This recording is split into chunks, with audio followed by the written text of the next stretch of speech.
ফেব্রুয়ারির প্রথমার্ধে একটি অবাধ, সুষ্ঠু ও উৎসবমুখর পরিবেশে নির্বাচন অনুষ্ঠিত হবে। নির্বাচন ছাড়া কোনো বিকল্প নাই। কেউ যদি নির্বাচনের কোনো বিকল্প নিয়ে ভাবে, সেটা হবে এই জাতির জন্য গভীর বিপজ্জনক। আজকে মাননীয় চিফ অ্যাডভাইজার আজকে তিনটি দলের সাথে মিটিং করেছেন। আপনারা জানেন তিনটি দল হচ্ছে বাংলাদেশ জাতীয়তাবাদী দল, ন্যাশনাল সিটিজেন্স পার্টি এবং জামাতে ইসলামী বাংলাদেশ। প্রধান উপদেষ্টা জানিয়েছেন, স্পষ্টভাবে জানিয়েছেন, তিনি জাতির উদ্দেশ্যে ভাষণে নির্বাচনের যে সময় ঘোষণা করেছেন, নির্বাচন সেই সময়ের মধ্যে হবে। অর্থাৎ ফেব্রুয়ারির প্রথমার্ধে একটি অবাধ, সুষ্ঠু ও উৎসবমুখর পরিবেশে নির্বাচন অনুষ্ঠিত হবে।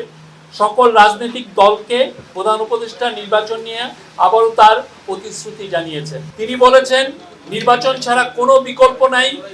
কেউ যদি নির্বাচনের কোনো বিকল্প নিয়ে ভাবে, সেটা হবে এই জাতির জন্য গভীর বিপজ্জনক।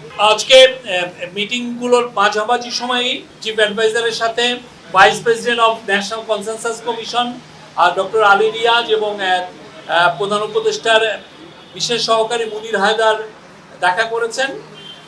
প্রফেসর আলী রিয়াজ জুলাই সনদ চূড়ান্ত করার বিষয়ে কি অগ্রগতি হচ্ছে সে বিষয়ে প্রধান উপদেষ্টাকে অবহিত করেছে। এর পাশাপাশি রাজনৈতিক দলগুলো জুলাই সনদ বাস্তবায়নের বিষয়ে কি মতামত দিয়েছেন সেটা নিয়েও আলোচনা হয়েছে। ওয়ালটন এখন দেশের সীমানা পেরিয়ে পৌঁছে গিয়েছে 50টিরও বেশি দেশে।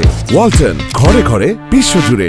এই ছিল আজকে। আর আজকের মিটিংগুলোতে আদিলুর রহমান খান ছিলেন, অ্যাডভাইজারদের মধ্যে ডক্টর আসিফ নজরুল ছিলেন, ডক্টর ওয়াহিদুদ্দিন মাহমুদ ছিলেন এবং national security adviser doctor Khalilur Rahman ছিলেন।